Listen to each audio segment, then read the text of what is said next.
Hi guys, welcome to Cartagena, Colombia, although I am filming from Treasure Island, Florida. Going to fill you in on the few days I spent there. Anyways, I got in at night, so didn't do much when I first arrived. That was right after leaving Santa Marta and getting food poisoning, so I took it easy that night. And then the next day I did a walking tour around the city. It's a really cute, small, colorful city.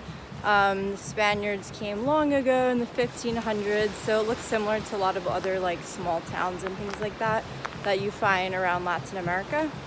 And anyways, to learn some about Cartagena, learned about how they brought the slaves over a million years ago, so you can notice their people look different, a lot darker skin than other parts of Colombia, because of all the slaves that were brought over. And you can see also there's people, I forget what they call them, but you'll see the ladies dressed in like the typical outfits, carrying baskets with fruit on their heads, so you can take pictures with them if you want. Anyways, that sort of thing. So it's a really cute city. I liked it a lot. Actually, I would say it was my favorite spot in Colombia. In addition to, of course, the other small colorful towns like Salento and Guatapé. So yeah, first day was pretty much like exploring the city. I ended up deciding to finally get a plane ticket to Panama. I was debating what to do as far as fly there or take a boat trip there, but was kind of running out of time, so got a flight, which was an interesting story in itself. I tried paying for it online, but it wouldn't work. So they have this way of doing it there where you can actually like go to a store to pay for it in cash.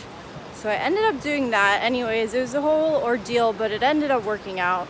I got the ticket, paid in cash at the store, and it was like a cheap airlines like we use, like Spirit. So figured that out. And then the next day, I was going to Playa Blanca, but before that, I went back into like the main part of town in Cartagena again, walked around a bit more, went to the Chocomuseum. So they have a museum there where you learn about like the history of chocolate and the whole harvesting process, how they make it and everything. So the Mayans are the ones who are credited for discovering chocolate, basically. And originally, as the story goes, they had named it Cacaputil, but the Spaniards, of course, renamed it because in Spanish, if you don't already know, caca means poop, so they couldn't call it that. They renamed it. And anyways, so we learned how it used to just be, or I learned, for the wealthy, and the whole story of like how it's changed over time. It used to only be mixed with water, and then eventually they mixed it with milk to make it creamier and more delicious. And also like how basically different people all over the world consume it. Like it's not big in Asia and Africa. Africa harvests a lot, but they don't consume a lot. Asia, like hardly anything. It's never really caught on. But I was actually like pleased to learn that Americans for once don't consume the most amount. So actually the Swiss, although that's not a big surprise, are the ones that consume the most chocolate in all the entire world. So they consume more than, on average, 100 bars per person, meaning like 100-gram sized chocolate bars. They consume more than 100 of those in a year. No, I think that's right, or in a day. Now I'm getting confused, but I know they consume more than anyone else.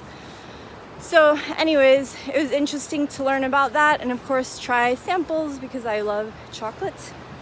So I did that. And then they have, of course, like the old colonial cities.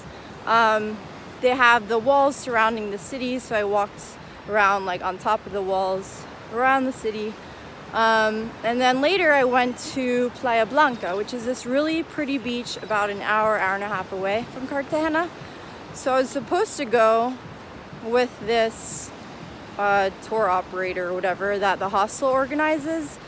So anyways, supposed to go at noon, and then I was waiting at the hostel to get picked up, and then shortly after the receptionist is like, oh, they're not picking you up here, you're supposed to go to this other hostel and that's where they pick you up. And I was like, what?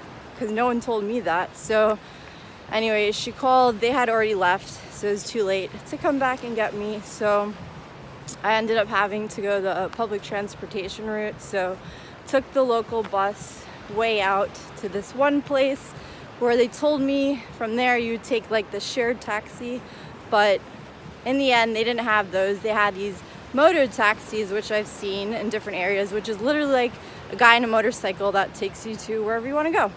So I was dropped off, then got on one of these moto taxis, and then he took me to the beach. So eventually I made it there in the afternoon, spent the rest of the day there, which was really nice.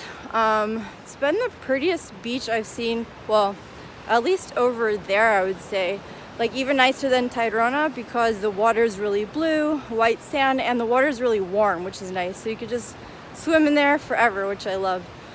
So spent the day on the beach swimming around. Actually ended up meeting some Argentinian girls that I hung out with because I wanted to like leave my bag somewhere while I could swim, and so I just ended up talking to them and hanging out with them to do that. And then later there's this area near there, like a lagoon, I guess technically, but you go at night and you can swim, and they have all these plankton in the water. So basically you swim around at night and then it lights up, like you move your arms and legs and hands, and it just looks like all these like lights moving around. It's really cool looking, almost like something you would see in Avatar or like Tinkerbell when she flies, and it just lights up all around her. So that was really cool. Water was still warm at night. So I was really glad I got to do that. It was an awesome day. With a crappy ending though, because later I found out that the guys running the boat stole my money. So anyways, getting pretty sick and tired of the crap already dealing with in South America. Anyways, I had paid them. They like gave me my change later on our way back, which wasn't accurate, which I counted. Eventually they gave me back the correct change, and then later when I got on the bus to go back and was putting like the change back in my wallet, I realized the money I had in there wasn't there anymore. Anyways, so even though I was already kind of there by this time, I was totally like, okay, ready to leave Colombia on to the next thing, hoping to have better luck in the rest of South America, because it sucks dealing with all that crap. So anyways, my stay overall was great, even though I had a crappy ending. But the next day I flew out to Panama City, and next time I will catch you guys up from there, or about there. All right, talk to you soon. Bye.